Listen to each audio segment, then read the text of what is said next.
Hello and welcome to my channel. Today we will be discussing about NCRT Class 6th History, Chapter 6, Kingdoms, Kings and Early Republic. So before this, we have discussed 5 chapters, the first 5 chapters of NCRT Class 6. You can go and see in the playlist in my channel. So let's get into the topic. So before I start, I would like to tell you that I have already told about Rajas in ancient period. Before than this, they didn't maintain any armies, and after winning a war, whatever they acquired, the wealth they acquired, they used to distribute among the citizens. Okay. Now, as the time passes, and one more important thing, they didn't collect tax. They didn't collect tax. They used to get gifts from the people. Okay. Now we'll go to the next one.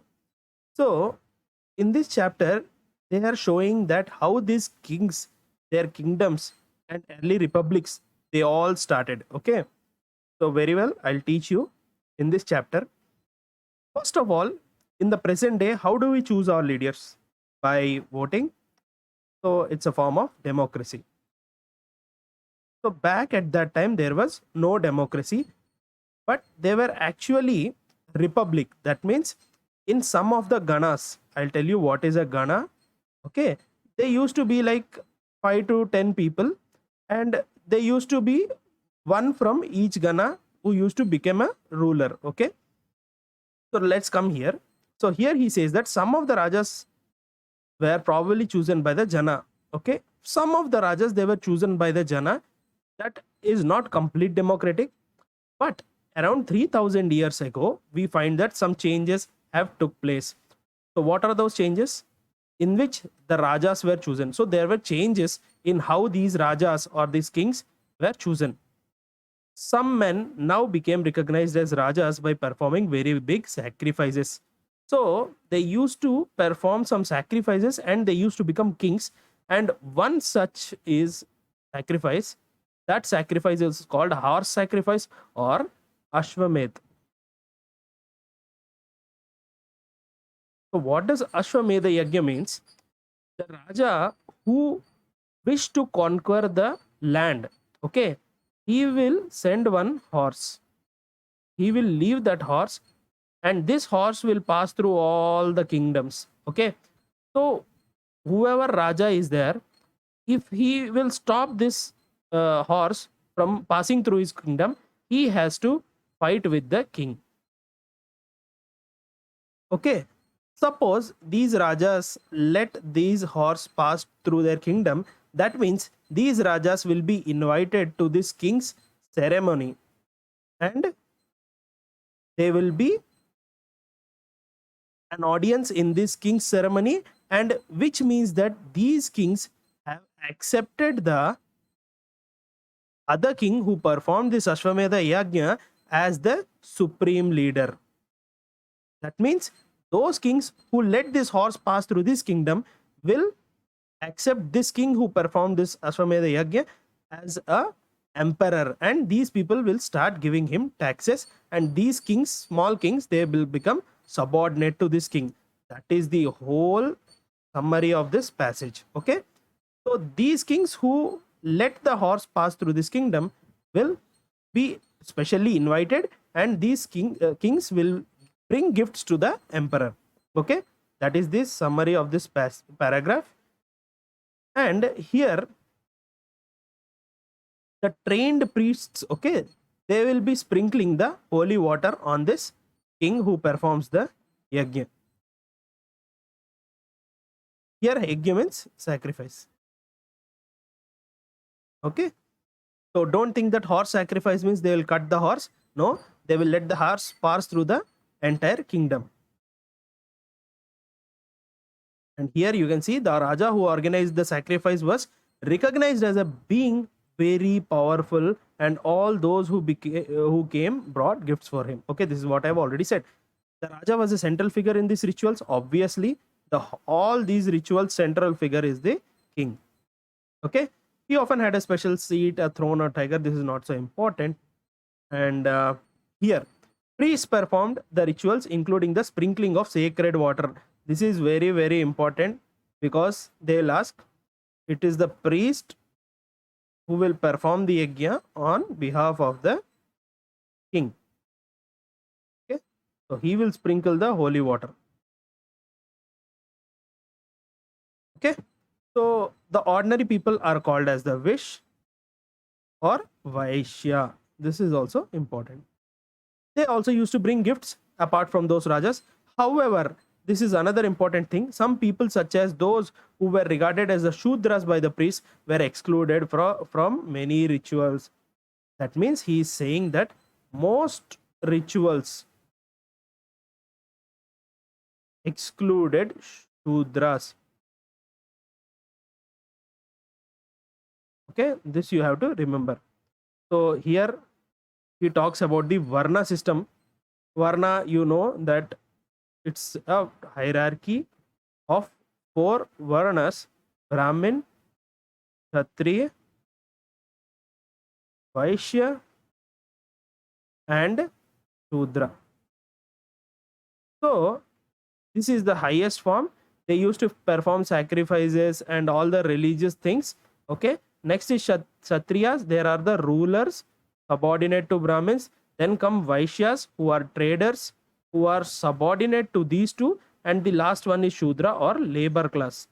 Okay, and this class is actually stepped down by all these 3 classes. That means they were not given privileges.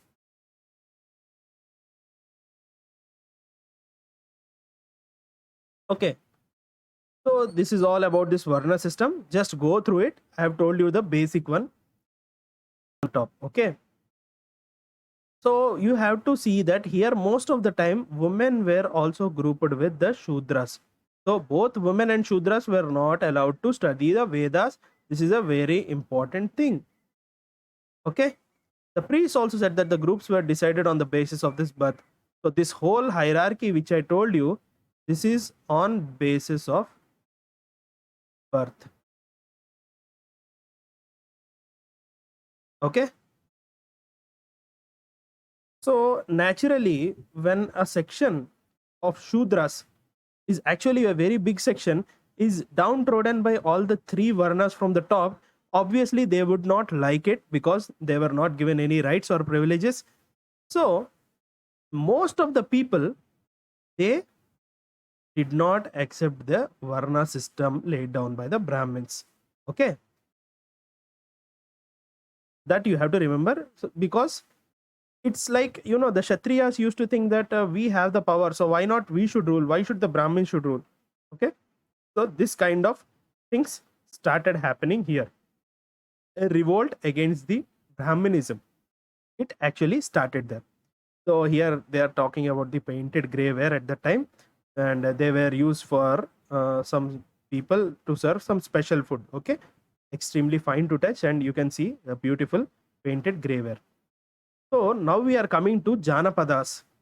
What do you mean by Janapadas? Janapadas means where the Jana has set the foot. Jana is people.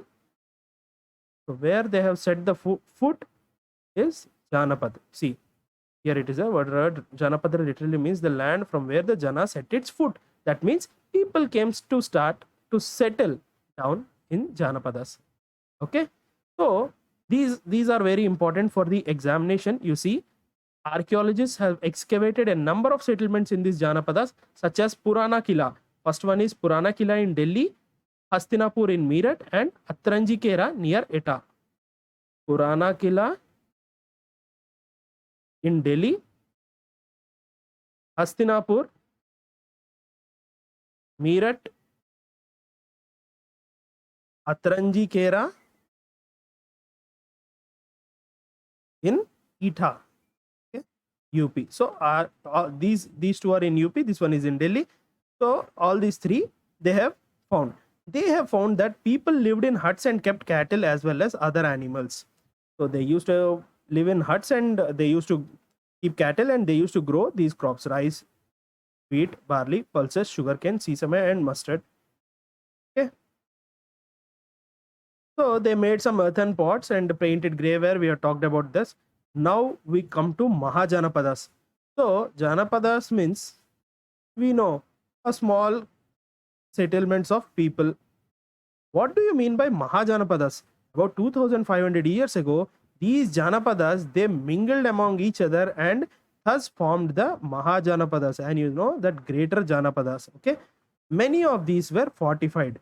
That means they used to build huge walls to make a special identity. For example, I'll show you. See, here there is Gandhar, here there is Hastinapur, Panchal, Koshala, okay, Vajji, Magadha, and among all these things, Magadha is the most famous one. So here he says forts were probably built because people were afraid of attacks from the other king. As I told you that they have, see, earlier small Janapadas were there like this. Okay, say think this is one Janapada and this is one Janapada. Now all these things together, they formed a Mahajanapada, and they used to build a wall, fortified wall, so that they were actually afraid of the attacks. Okay, you can see in this picture here, this is the fortification wall of Kaushambi. The remains at present day Allahabad, Uttar Pradesh. Okay, so another important thing is that you have to remember the names and capitals of Mahajanapadas. Okay, because sometimes they ask in the examination. Okay, so sometimes these two together also, they used to form an alliance, and they used to, you know, fight against the other Mahajanapadas. Okay, right, next. So this he is actually explaining regarding the enormous labor, how they've, you know, built this. This is not so important. Some new Rajas, these new Rajas actually now they started maintaining armies. Earlier I told you they didn't maintain any armies and they didn't collect any tax. They used to only get the gifts. But now soldiers were paid in regular salaries and maintained by the king throughout the year, because there is a frequent attack. So they has to maintain the armies. Some payments were probably made using punch marked coins.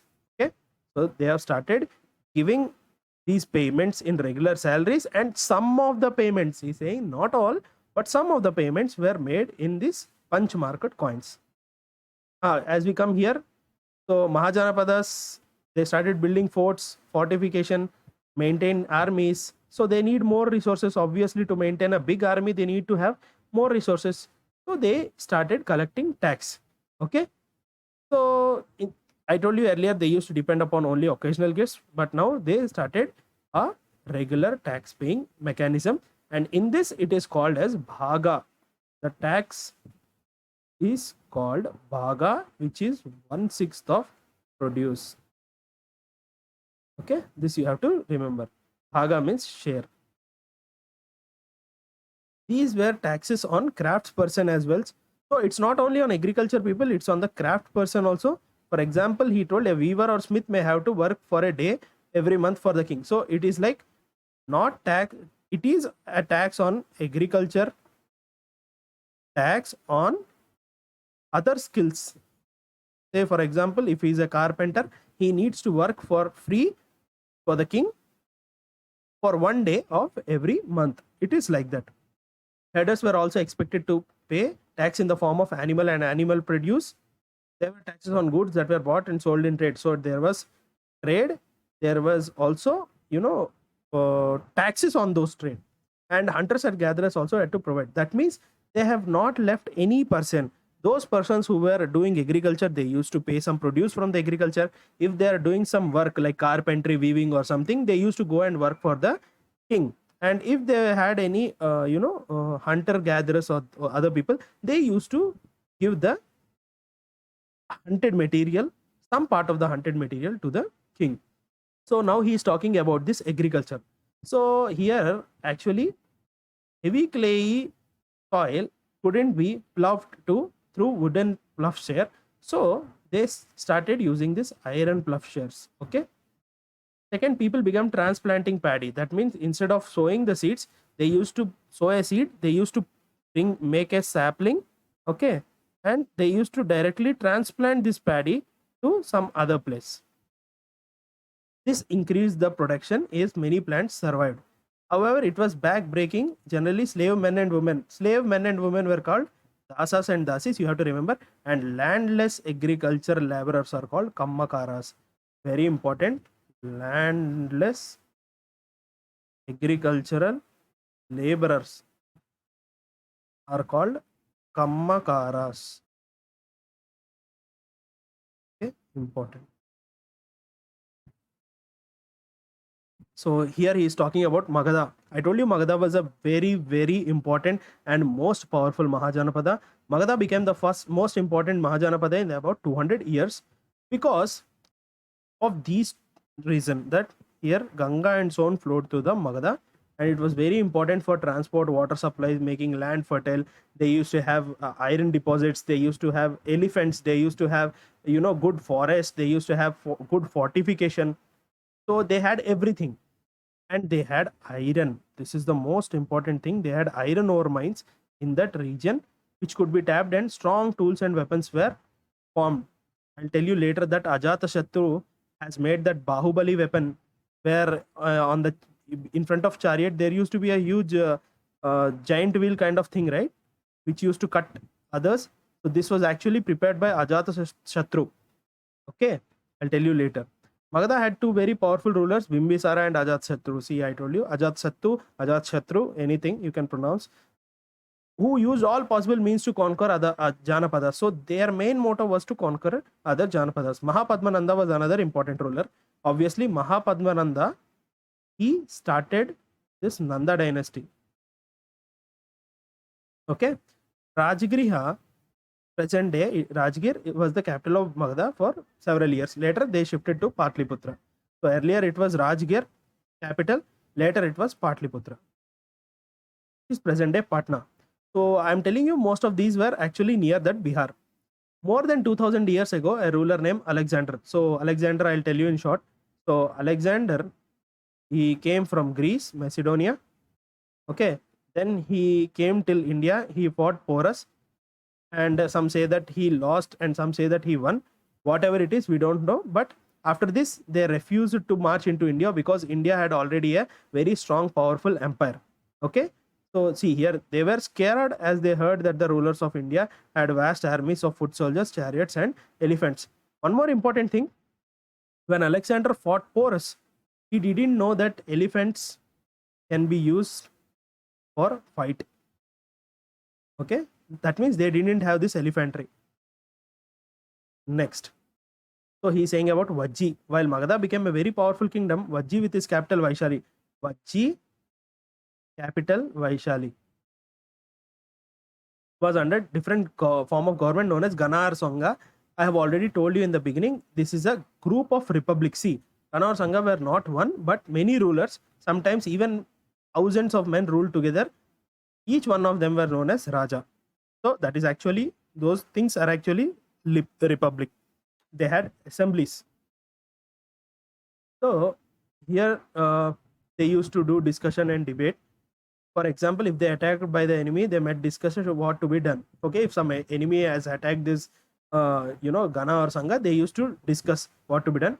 However, women, dasas and kammakaras, told you kammakaras, agriculture laborers, landless agriculture laborers, women and dasas could not participate in these assemblies. That means women, dasas and landless agricultural laborers were not allowed to participate in debates and discussions. Both Buddha and Mahavira, about whom you will read in the next chapter, belong to Ganas or Sanghas. That we will see later. Okay, this is an account of the Vajjis from Digha Nikaya. So this you have to remember. They may ask, Digha Nikaya belongs to which religion? It's a Buddhist book. Okay, remember Digha Nikaya is a Buddhist book. So here Ajatashattu, Magadha ruler, and Vajjis. So Ajatashattu wanted to attack the Vajjis. So he goes to Buddha and ask him what to be done. So you can read this. What are all this? What Buddha has said. Not very important for the examination, but based on your choice. Rajas of powerful kingdom tried to conquer the Sanghas. So Why they tried to conquer the Sanghas? Because they will get immense power. But even though these Sanghas were not so easily vulnerable to this attacks, when the last of the Ganas or Sanghas were conquered by the Gupta rulers. So finally, the Gupta rulers conquered these Sanghas. So here he is talking about Greece. At the time democracy started and everything. Not so important for history perspective, but if your optional is PSIR or something, just give it a small reading. Okay, how the classes and everything is there. Okay, that's what for today. I would also like to tell you that please give a feedback, please like and comment the feedback so that it will give me a motivation to put more videos. Also subscribe my channel if you feel that my efforts are worthy. Thank you and have a happy day.